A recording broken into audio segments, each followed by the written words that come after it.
साथियों नमस्कार। आज हम आप लोगों को उस आप लोगों का ध्यान उस ओर आकर्षित करते हैं जो इस भारत देश ही नहीं पूरे विश्व पर और पूरे एस एशिया महाद्वीप पर जो विश्व का बहुत बड़ा भाग होता है उस पर शासन किया। वो हैं सम्राट अशोक महान। सम्राट अशोक महान का नाम आप लोगों ने सुना होगा। सम्राट अशोक महान के पिता बिंदुसार और बिंदुसार के पिता चंद्रगुप्त मौर्य और चंद्रगुप्त मौर्य के पिता विशाल गुप्त और विशाल गुप्त के पिता चड़क। तो चड़क से मैं इस कहानी को स्टार्ट करूंगा।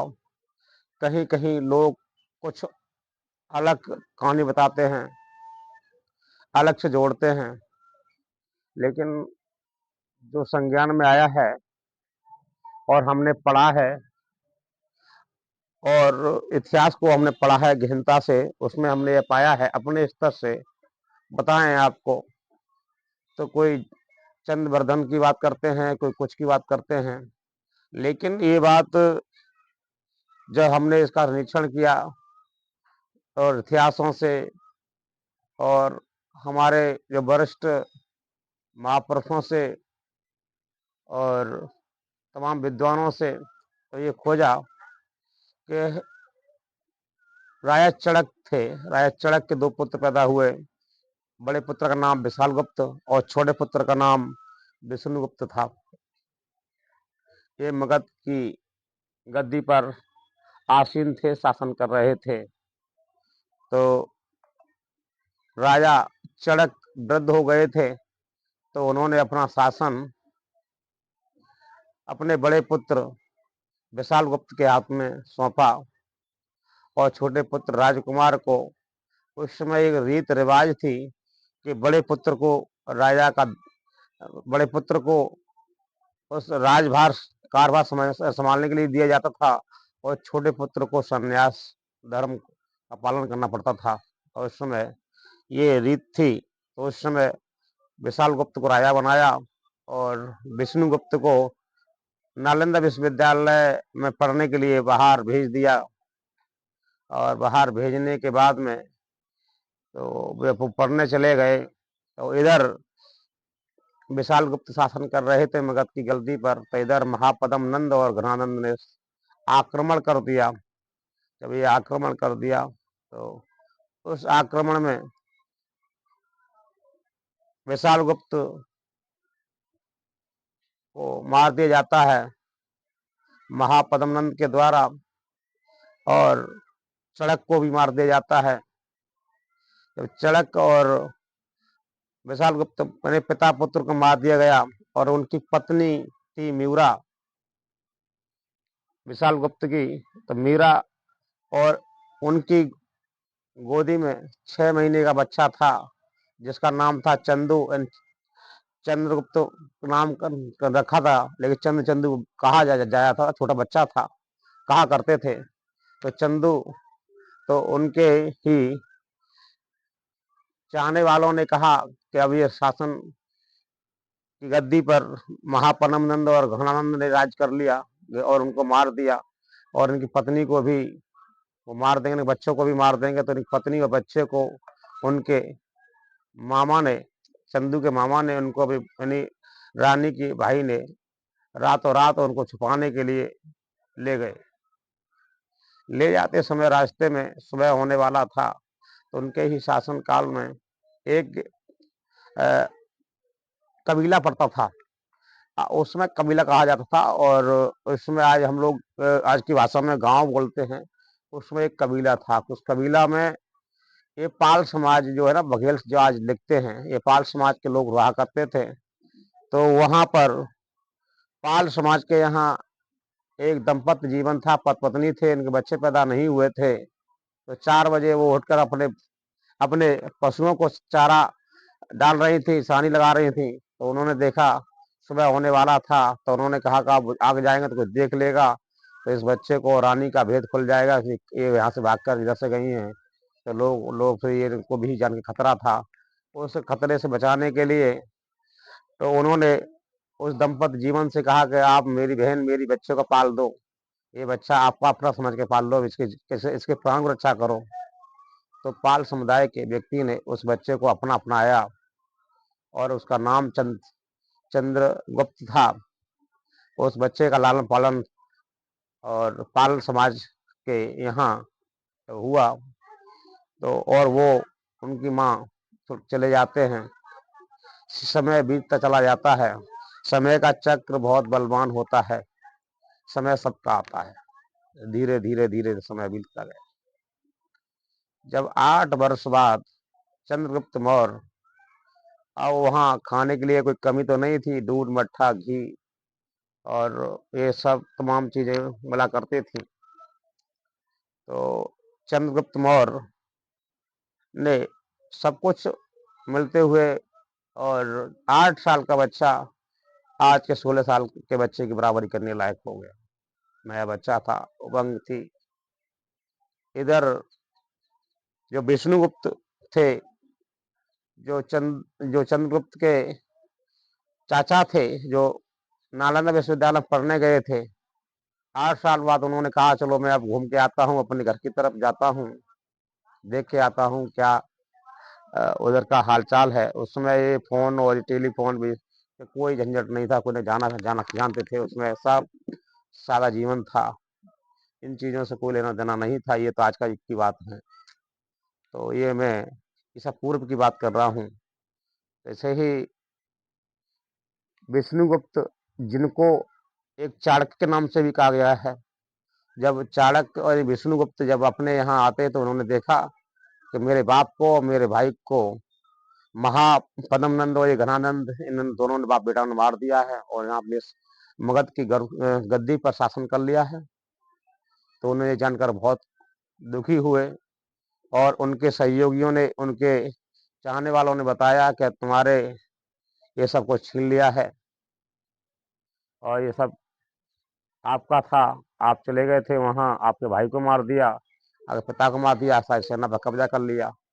आज यहाँ क्रूर राजा शासन कर रहा है और ये जनता के साथ में अन्याय कर रहा है और ये राजा बहुत अच्छा अत्याचार कर रहा है जनता के साथ में। इस प्रकार का रवैया जब चला तो जानते हैं, तो चाणक्य थे, चाणक्य जिनका नाम था विष्णुगुप्त भी था। तो विष्णुगुप्त ने कहा तो इस परिवार में, हमारे परिवार में कोई नहीं बचा हमारे अलावा। तो उन्होंने कहा हाँ आपकी भाभी हैं, और भाभी के उस समय 6 महीने का बच्चा भी था गोद में, वो अपने मायके चली गई हैं, आप जा सकते हो, अपने भतीजे उनसे मिल सकते हो। ये खबर सुनकर उन्हें बेहद खुशी हुई। जब वो अपने भाई के ससुराल में जा रहे थे तो रास्ते में जब जा रहे थे उन्हें एक कांटा लग गया। तो जानते हो अब बबूल का कांटा होता है तो बहुत ऐसा होता है, नंगे पैर थे। ये कहानी बहुत लंबी है, मैं विस्तार से कहूँगा तो बहुत समय लगेगा। जब वो उसको मिठा डाल के उसे, आप जानते हैं, उसे खत्म कर दिया जाता है, उस प्रकार से उन्होंने उसको किया। और आज कहावत भी है कि किसी से पंगा लो तो उसे नुक्स मत छोड़ो, नहीं है तो वो आपको उल्टा हावी हो जाएगा। तो जो चाणक्य जी अपने भाई के ससुराल जाते हैं और भाभी से मिलते हैं और भाभी से मिलकर सारा हाल समझते हैं। जब सारा हाल उन्होंने जाना और परखा और सोचा तो उन्होंने कहा कि ये कहानी है, आज हम लोग सब कुछ नष्ट हो गया और भाई भी चले गए। तो ये सारी बातों को उन्होंने संज्ञान में लिया। तो उन्होंने कहा, भाभी ने कहा तो एक आपका भतीजा बचा हुआ है और वो भतीजा मुझसे बहुत दूर है, मैं उसे वही छोड़ के आई हूँ। आप अगर चाहो तो अभी भतीजे से मिल सकते हो। भतीजे की चाहत में विष्णुगुप्त ने कहा कि मैं भतीजे से मिलना चाहता हूँ। तो उन्होंने बताया कि आप ऐसे से जाना, भतीजा आपको मिलेगा वहाँ। चाणक्य जी भतीजे से मिलने के लिए जब जाते हैं तो दोपहरी का समय था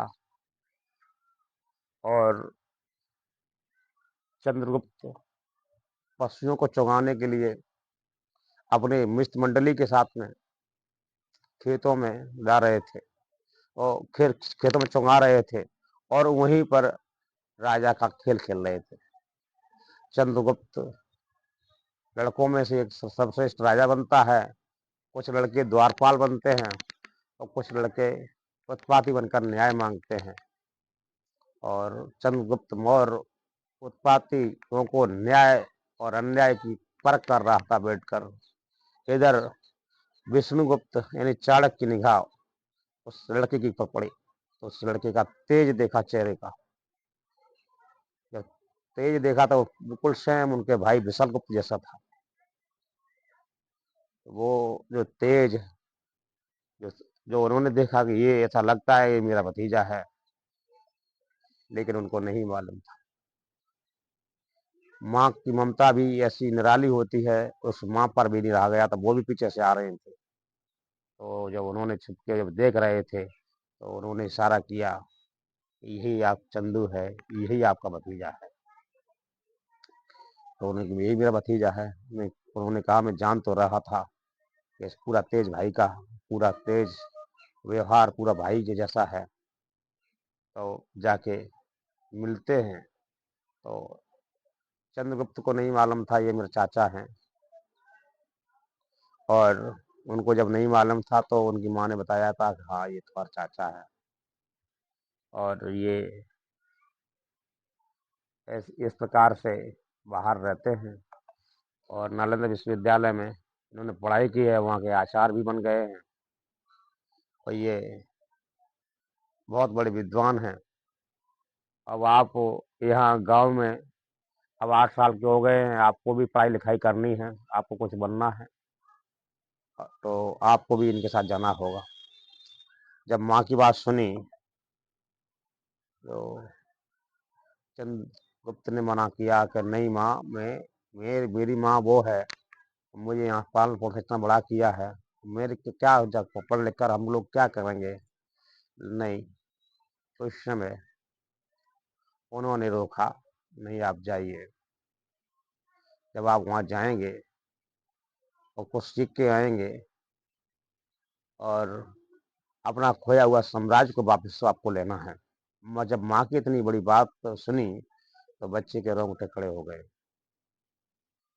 चाचा ने कहा कि मैं तेरे साथ नहीं रह सकता, मैं तुझे उससे उस सब सारी विद्या में निपुण करूंगा बेटा। तो ये सहमति बनती है।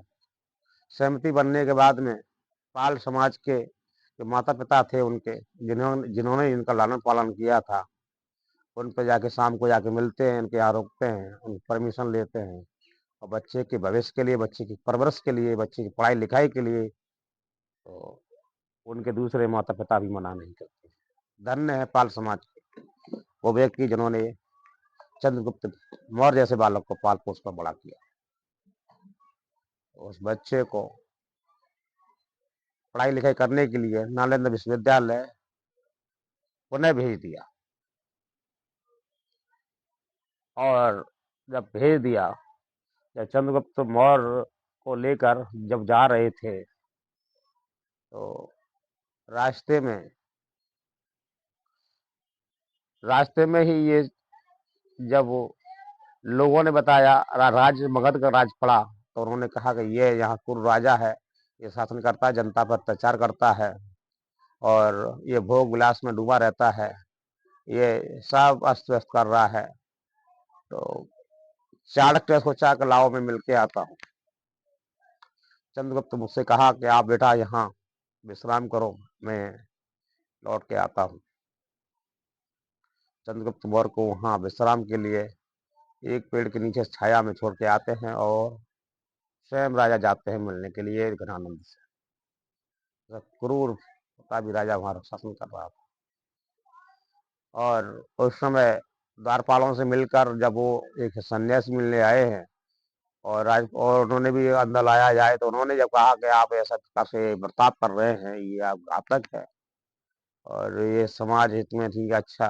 तो चंद्रगुप्त और चाणक्य की बातों को सुनकर, चाणक्य की बात को सुना तो उनको ऐसा लगा घनानंद को कि मुझे कोई उपदेश दे रहा है, तो ये बहुत बुरा लगा उन्हें। ये क्रूर काला कलूटा व्यक्ति मुझे ज्ञान पढ़ाएगा, तो उन्होंने उनका अपमान किया। जब घनानंद उनका अपमान करता है और उस अपमान का बदला लेने के लिए उन प्रतिज्ञा लेते हैं कि मैं शपथ लेता हूं, जब तक तुझे इस कुर्सी से नहीं उतार दूंगा, तब तक मैं चैन की सांस नहीं लूंगा। वहीं से संकल्प लिया और चाणक्य वहां से चले आए, और चंद्रगुप्त को लेकर सीधे सीधे कहा, नालंदा विश्वविद्यालय। तो नालंदा विश्वविद्यालय में पहुंचे, तो आप लोगों को बता दें, नालंदा विश्वविद्यालय में उन्होंने उस बच्चे की परवरिश जो 14 साल तक की पढ़ाई लिखाई सब में निपुण किया। जब चंद्रगुप्त मौर्य 8 और 14 कितना होता है, 22 साल के हो गए, इधर उस समय सिकंदर महान विश्व विजय के लिए निकल पड़ा था। इसमें सारे जो राजा थे सब हाहाकार कर रहे थे कि सिकंदर विश्व भ्रमण पर निकला है और विश्व पर शासन करने के लिए निकला है, तो उसकी आताताई। और इधर चंद्रगुप्त मौर्य की का, का तेजस्व बढ़ने लगा था, लोग जानने लगे थे धीरे धीरे करके। इधर उन्होंने चंद्रगुप्त मौर्य से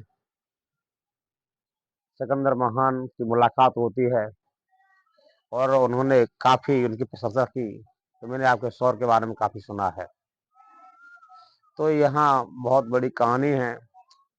इधर मिलने के बाद में तो सिकंदर महान ने इधर जो विश्व विजय के लिए निकले थे, उन्होंने वो छोड़ दिया, बीमार पड़ गए, वो अपने घर वापस लौट रहे थे।